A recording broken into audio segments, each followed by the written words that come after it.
much, and welcome to STO PVP 101. This is episode 6. I am Stratus0202. That is my gamer tag, as well as my Twitch feed.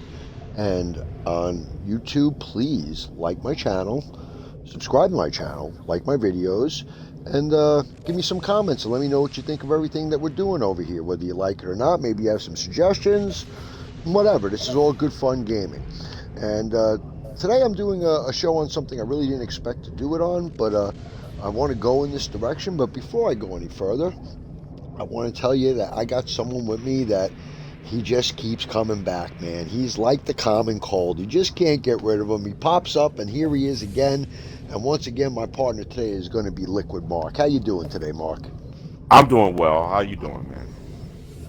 I'm doing good, man, and thank you for joining me for the third time on this show. And as always, your assistance in showing people these builds and the fighting and this and that, and as well as your opinion, is very welcomed. And I'm very happy to have you here with me, my brother. Okay, I'm happy to be here, man. Yeah, definitely. All right, so Mark, today I'm going to get into something that is just for me brand new today. And the reason it's brand new is I just upgraded and got everything possible to make it start working. And this is my new Jim Hadar Science Officer on the Klingon side. And I told you I've been building this guy for a while. Started him up probably about 2 months ago. He is not done yet. He's not tier 6 reps yet. Everything's at 5 and on its way to 6. He does not have a starship trait yet.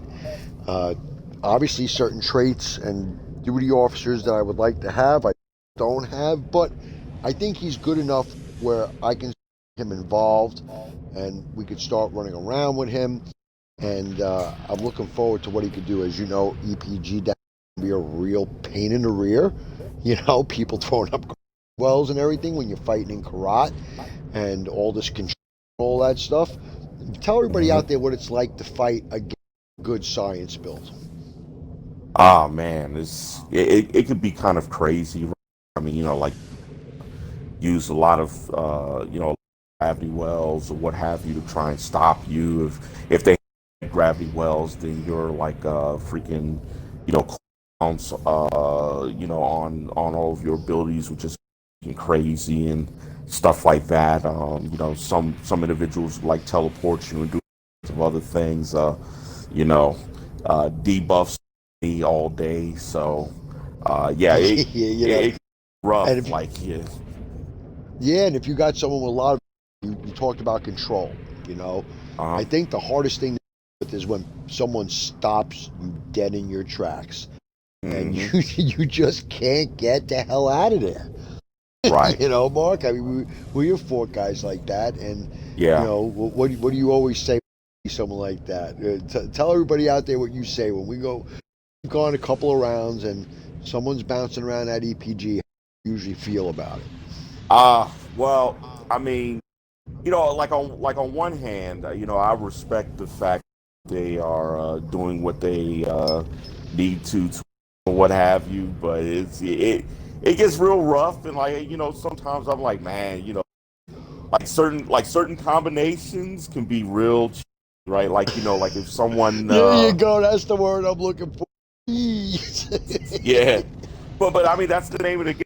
Like, I mean, you like if you're trying to win or what have naturally, if you get an edge by having a strong psi and like some guys vape builds and stuff like that, right? If that's if that's what helps win, then by all means. And I mean, naturally there are ways around all of that. There are ways to counteract the control and to fight back against it. So, yeah, I think we've learned that everything someone can do, there's always some form of counter.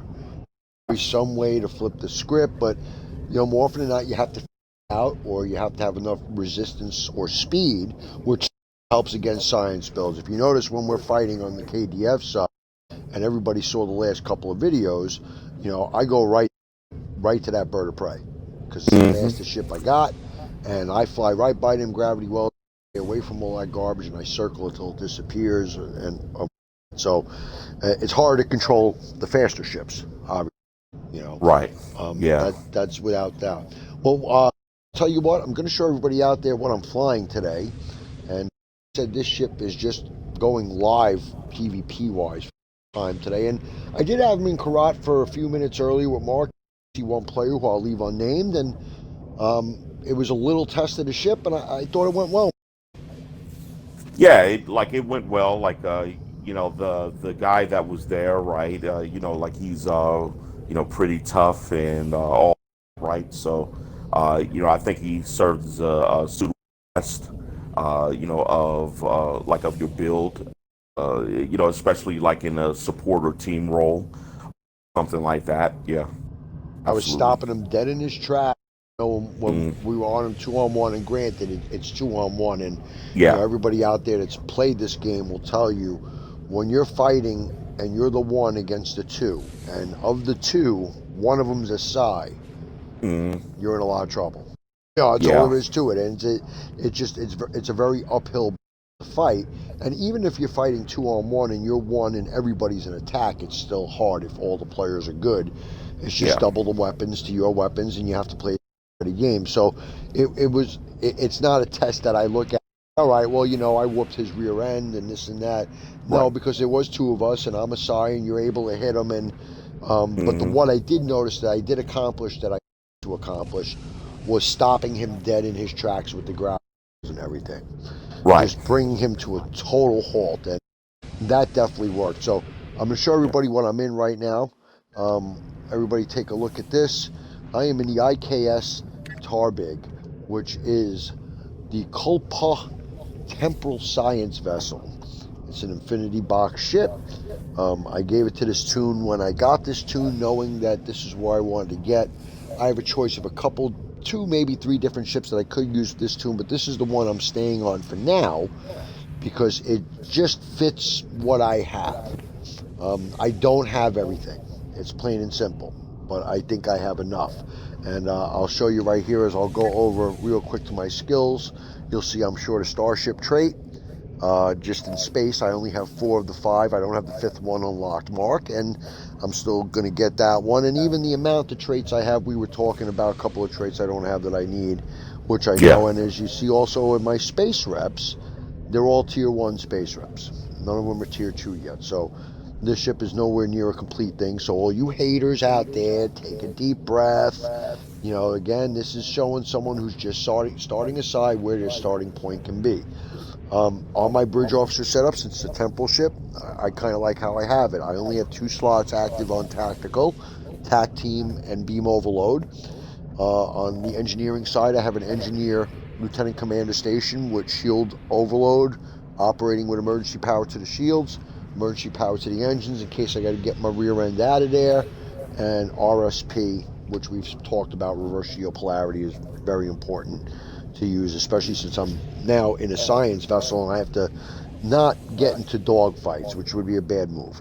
Also running engineering team. And on the science side, I'm running jam targeting sensors, photonic officer, not using log spout on this build. Delayed overload cascade 3 is about to get its first test from me on this build. It's a heavy EPG build, so I'm hoping to knock Mark around a little bit with it and let him see how that thing feels. And of course, the infamous gravity well 3. And here's where the bag of tricks on this ship gets a little bit better. Now I have the last slot, which is a Lieutenant Commander Science Temple Op Station. And he's running Science Team 1, so that's my 5th science ability. I'm running Heisenberg Amplifier 2 and Chronometric Inversion Field 2. Mark, let's talk about those 2 abilities. Explain to everybody what Heisenberg does. Let's start with that one.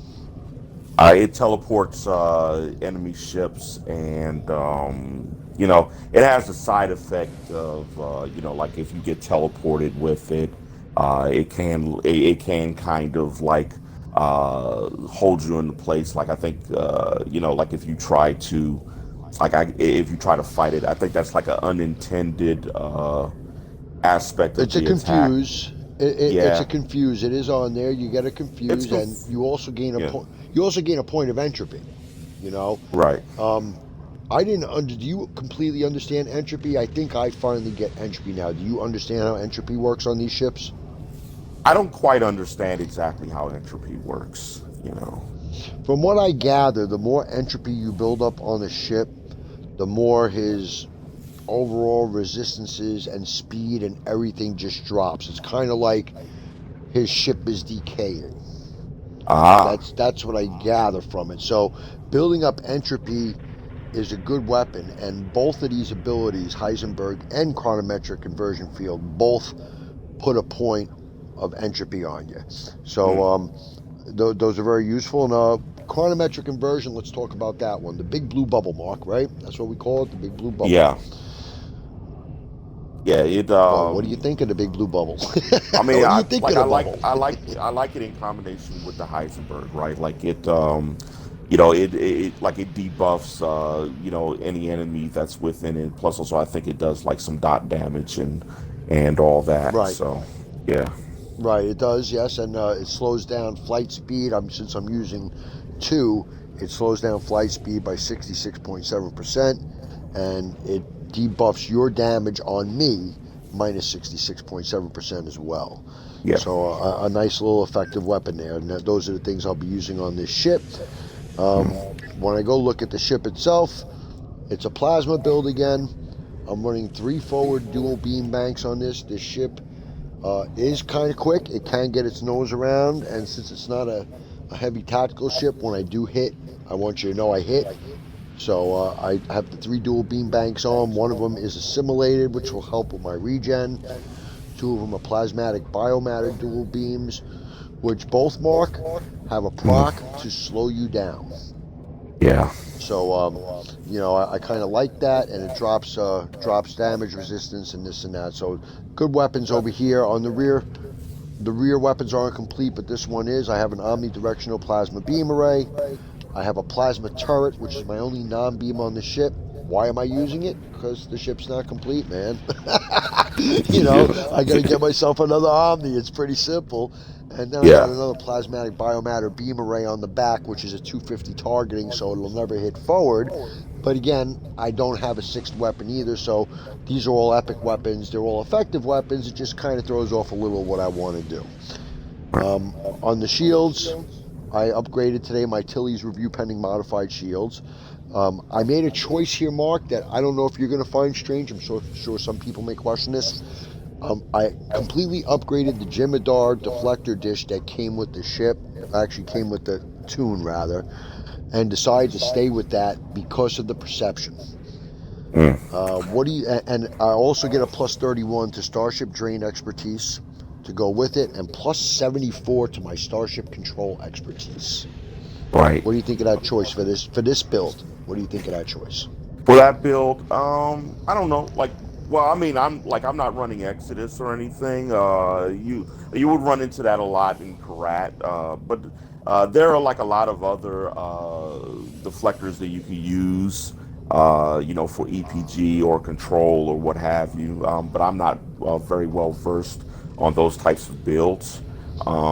Right, and there Yeah, are others, Mark. There's one in the competitive reps that I want to get, but I don't have all the little things I need to get it yet. yeah, Um, Obviously there's the obvious one there in the colony that everybody mm, uses. yeah, I could go for that, but I did want the perception specifically for Ker'rat. I want right, to be able to see everything I'm throwing gravity walls on, and this ship has a mm, lot of control and perception. right, And again, this shield does provide control also. So that's kind of why I went with that.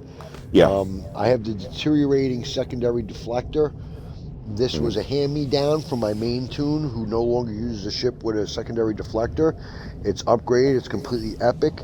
It has bonuses to EPG damage, bonuses to shield restoration, shield capacity, 25% chance for subsystem targeting to knock systems offline, which is a nice percentage, Mark. 25%. I like that. mm, Obviously, I have 2 slots of Starship Exotic Particle Generator bonuses, so I'm getting a plus 27 in Starship Exotic Particle Generation, right, and my hull capacity also has plus 15.9 to it. So I mm, like that choice. Also, even if it's temporary, Again, something in a competitive ice store that had maybe a little more bonus towards EPG. Maybe I'll go with that in the future. But this is what Right. I got for now. Got the prevailing bolstered impulse engines and the mycelial harmonic antimatter warp core, which we've talked about in the past. I have my standard 3-colony consoles. Now this is where my choices got to be, Mark, and this is where you got to make choices on the rest of your consoles. I went with an exotic particle field exciter, which is epic. Hmm. Gives me a lot of exotic particle generator, a lot of starship perception, shield capacity, the whole 9 yards. So I Hmm. threw that on. I have the timeline stabilizer. Now, this is not a very commonly used console in PvP. As a matter of fact, Okay. I may be the only dude that's going to run it, you know, at least for now, and at least that I know of. So if Mm. anybody out there is using it, don't rip my head off. Oh, I'm using it too. Okay, you're using it. Good.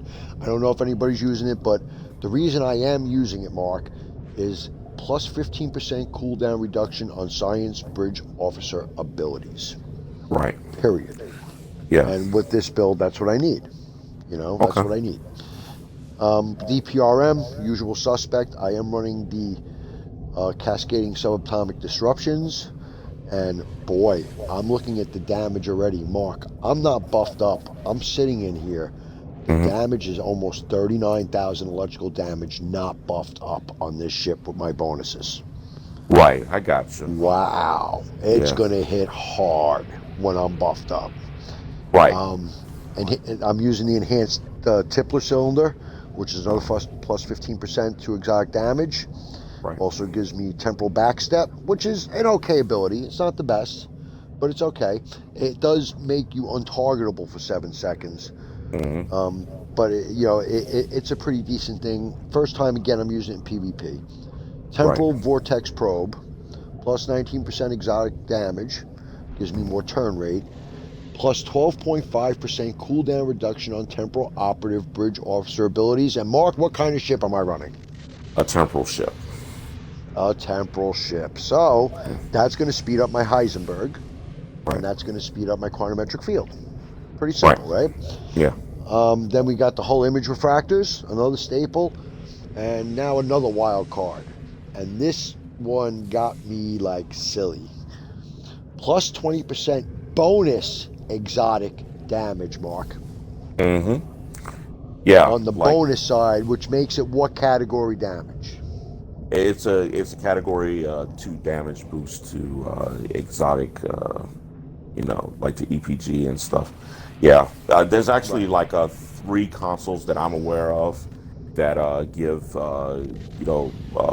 category 2 boost to exotic damage. There's the constriction anchor, there's the Right. Delphic console, and there Which I'm is the using, right? warp core ejection manifold, I believe it's called. Yeah, Right. you Right. know, Correct. So yeah. there are a couple of things out there, but again, this is what I got, and I think it's a decent setup. Hmm. Um, do you have any questions that anything maybe I left out about this type of build, Mark? That maybe if you were the guy out there, right? You're the guy watching this video, right? And you're like, all right, these guys are showing me all these consoles, this and that. What would be your prevailing question about the build right now? What is it that struck you maybe a little off? I mean, I don't know because I have an EPG control build, but I primarily just use mine for PvE, right? Like I've used mine in PvP before, to test it out with some friends or something like that. And the results I got were okay, but it was kind of like I didn't feel comfortable enough with it to try PvP with it, so I just stick to PvE with that. So I don't know, Right. like I personally don't really like I'm not really well versed on the art of using space magic to kill other players and stuff Right. like And that. Yeah. it's kind of funny, Mark, because I really, me neither. Mhm. This is my first dance. You know what I'm Yeah. saying? And I really don't have a mentor on it. I'm kind of applying things I've heard of how things work. And this is Yeah. what I want to get across to everybody out there that may be new to this, that wants the PvP, which is the point of these videos, that, you know, it's really about figuring out what numbers work with what abilities. Right. And which abilities are the most important abilities to increase, you know? Yeah. So since I'm on an EPG build, I try to use everything that I have in my possession for exotic damage. Mm-hmm. You know, it's the only thing I don't. Wow, you know what? I just realized, Mark. Mm-hmm. This is going to be a real light test, and you know why? Why Because is I that? have not redone my skill tree. Yeah. I still have the Well, standard skill tree it came with, but let me look quick. Let me look. You know what? I am incorrect. I did do you've this skill tree.